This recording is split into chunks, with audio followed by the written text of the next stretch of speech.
I'm Kayla Wentzel here with Maddie, Bimonte, and we are pleased to be joined by Isis Young. Isis, how are you doing today? Hey, I'm so good. Thanks so much for having me. No, we're so excited to have you here. So we were just been looking at your Instagram, which is stunning, by the way. But I really wanted to sort of talk to you about what it's like right now playing basketball in Greece. Are you currently in Greece? I'm currently in Greece. I literally just left the beach. We had a Oh, nice good for 70. you. Yeah, it's like 70 degrees here and sunny. But you guys are more important. So I took an Aw. early beach day. But yeah, I'm here. We're in the middle of playoffs now. So we have another playoff series on Wednesday. And we kind of expect to be home around the end of the month is when everything should wrap up. So yeah, it's been really nice here. I'm honestly so honored that you took time out of your beach day Yeah. to come hang out with us here on One on One. But I really want to hear more about your time playing basketball in Greece. So, how did this sort of develop, and how are you managing it with the new role as the Connecticut Sun's color commentator? Thanks. It's crazy. Honestly, when I first decided I was going overseas, it was last year in April. We had finished my college season at Siena, and I knew that the next step was playing professionally. I had an assistant coach on the team whose father was a head coach for a German team.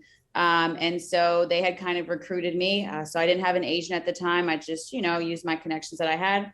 So I actually first went to Germany and was on my German team for the first month, and then end up getting let go of the team, honestly, for vaccination reasons. At the time, I wasn't vaccinated, and so it wasn't mandatory in the league, but they just wanted someone who was vaccinated. Kind of sucks they let me go all the way over there and then not really do that, but it happens. It's overseas. It's business like anything else.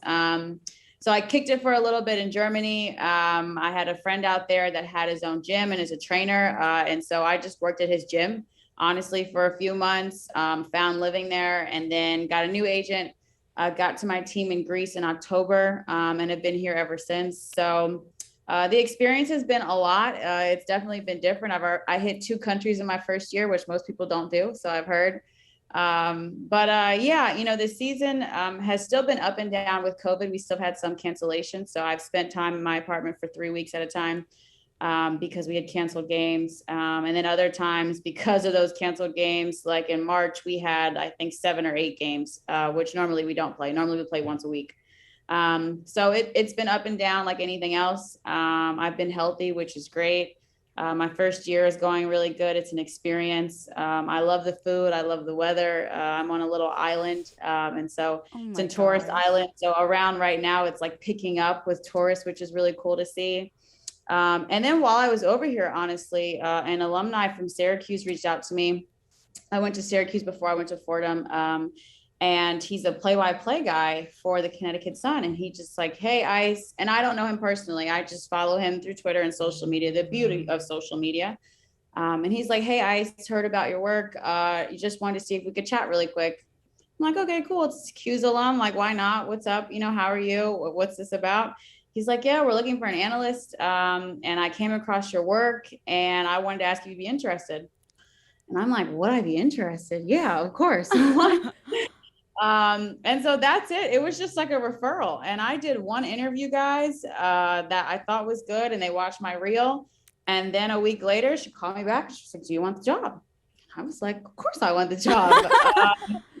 Yeah, it was completely unexpected. And to be honest with you, it's perfect. I was a little worried about playing professional basketball because I want to play for some time. Around 5 years would be nice if my body stays healthy.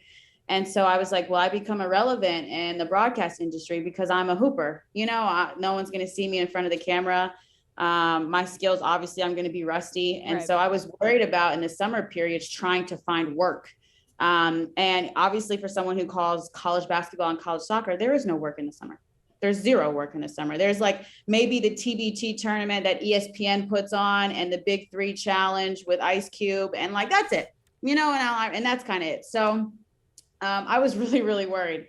And so the fact that they called me is awesome. I get 28 games. I also get to travel with the team. So I'll hit some cities I've never been before, get to really connect with some people in the industry and some of my colleagues and friends.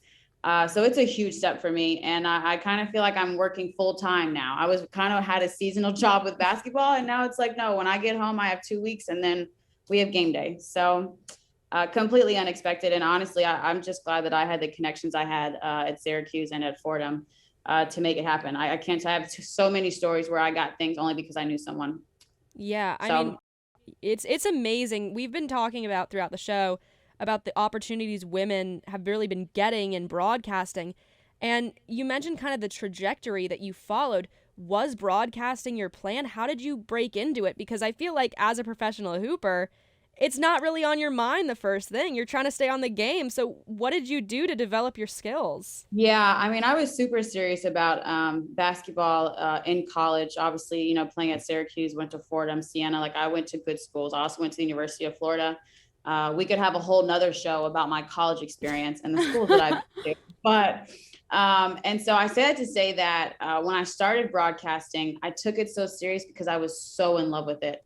I remember, you know, my mom saying to me, like, are you sure, do you want to start it now in college? Because you're also doing basketball and it's kind of hard to be good or great at two really good things and split your passion and energy because eventually you have to, right? You have to make a decision somewhere. But honestly, like the year that I was at Fordham was like really what kicked it off for me. Like I worked as a freelance, like color analyst.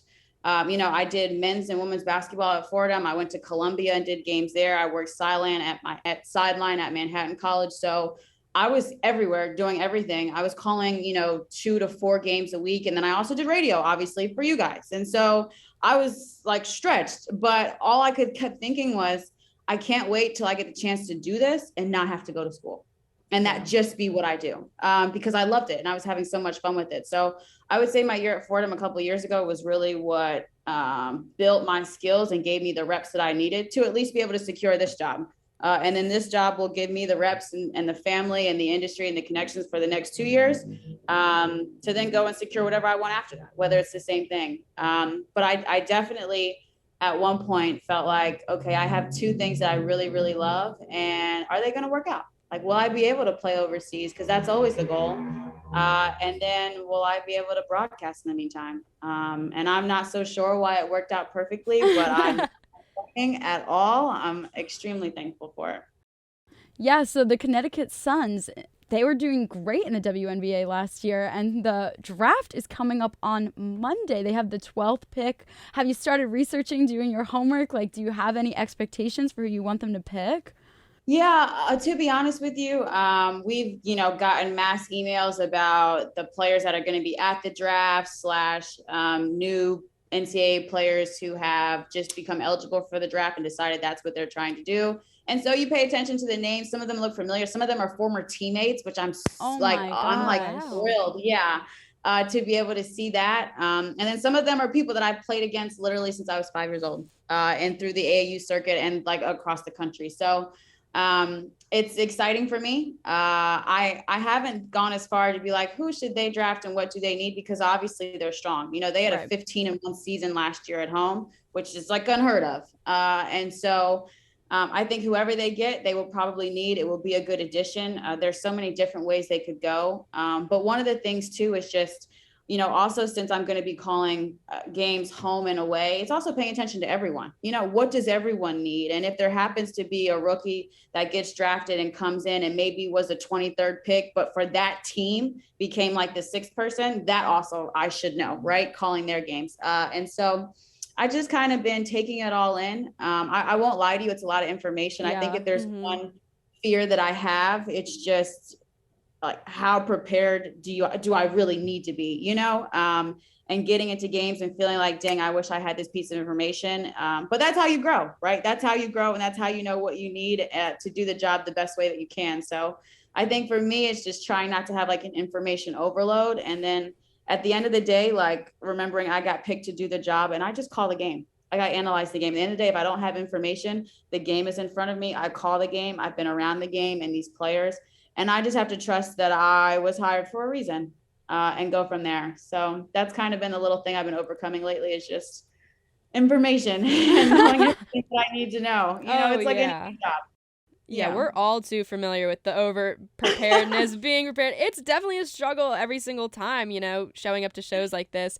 I know we talked about a little bit, obviously your college experience we could talk about for hours. But I really would love to get kind of your take. We've saw over the past couple years this women's March Madness tournament really evolve to kind of balance it between the men's, develop that equality.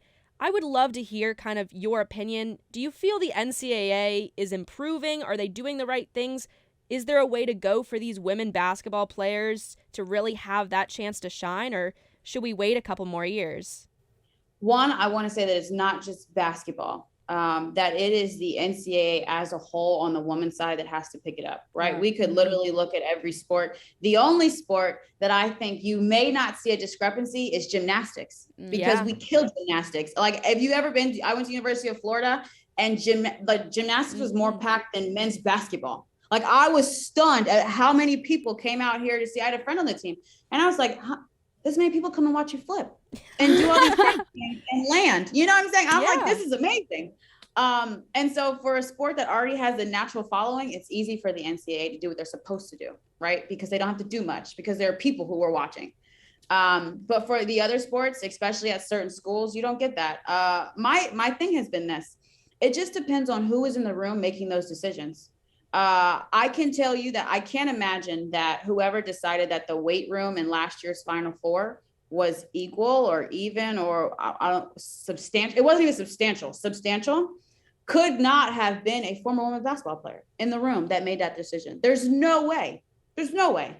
So my answer is just, we need more of us former college basketball players in those rooms making decisions for the future of those college basketball players, or softball, or gymnastics, or whatever. And I feel like that's the answer. I think it's great that we have social media and we can highlight these things and we can talk about these things. But the next thing is, there are people who still make decisions. Right. We just need representation in those rooms making the decisions. And that is like anything else, guys. I mean, we could talk about the amount of female professors I had at a campus in Siena, Fordham, and Florida, right? And we could be like, we need more female professors. Okay, well then we need more deans who then select the female professors. It just does, female deans, like it works literally like that everywhere. And so my answer is just representation. I'm glad that, we put that on a large scale and that people paid attention.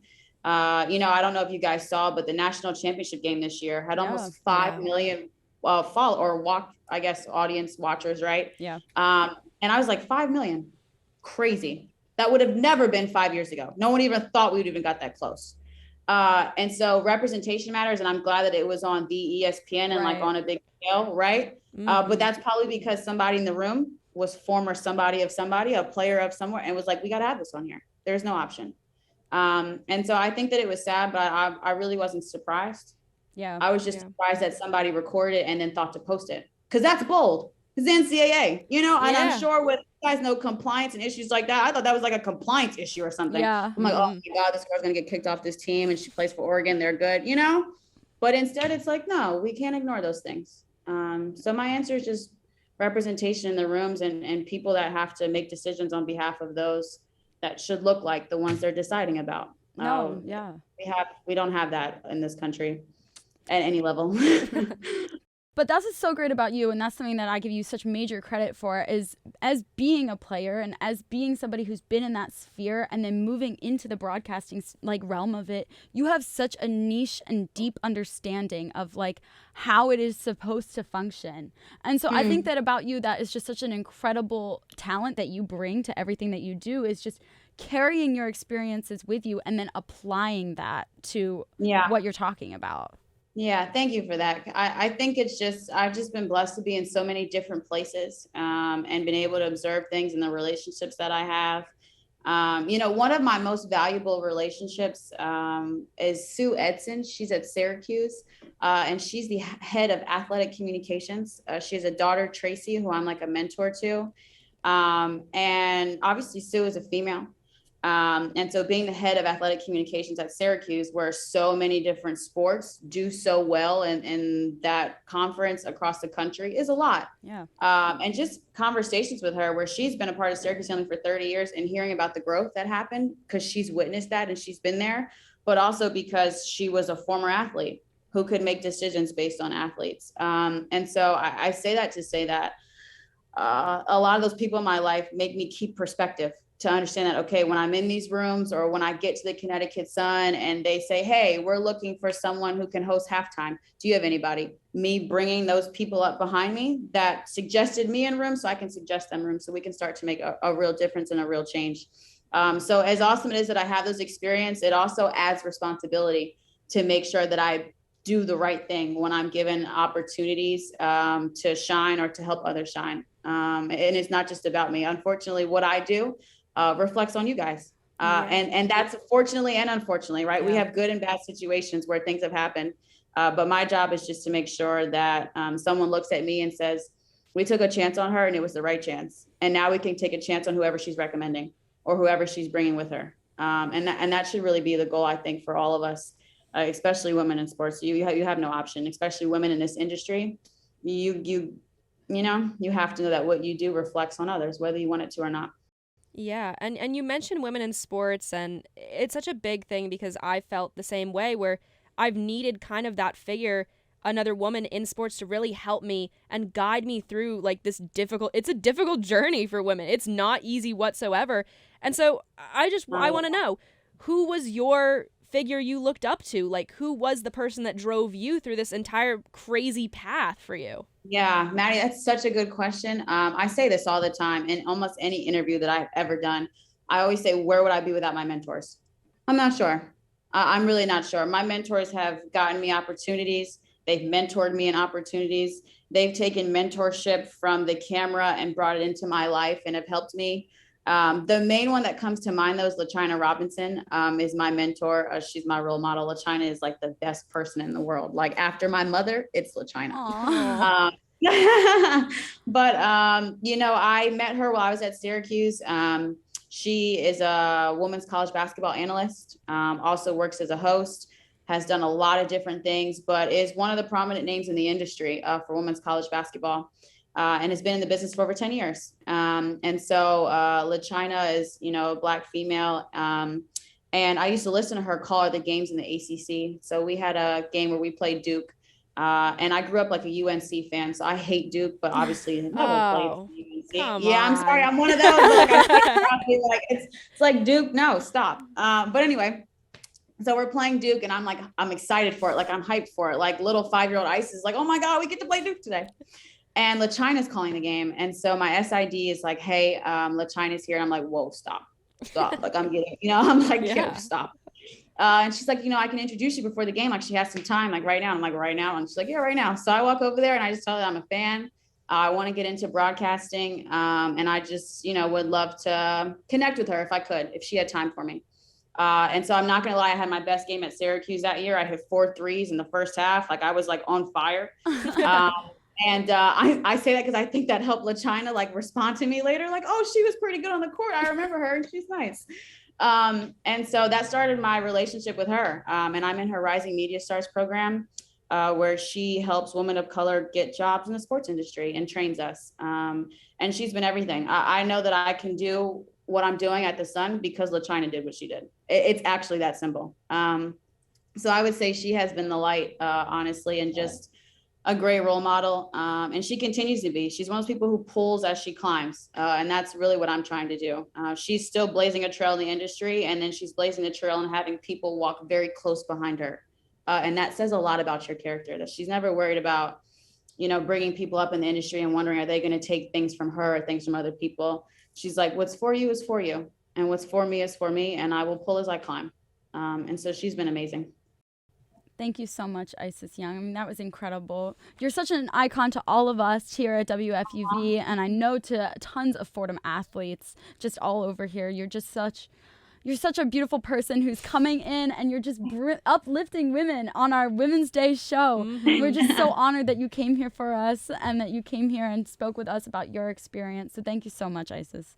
I want to thank you guys. Honestly, this is the second time I've been a part of an all-female broadcast, and it does not surprise me that it's at Fordham, and that Bobby is doing such a good job holding the fort down and running this. I'm just so honored to be a part of the WFUV fam, and like anything else, if you guys need something, please reach out.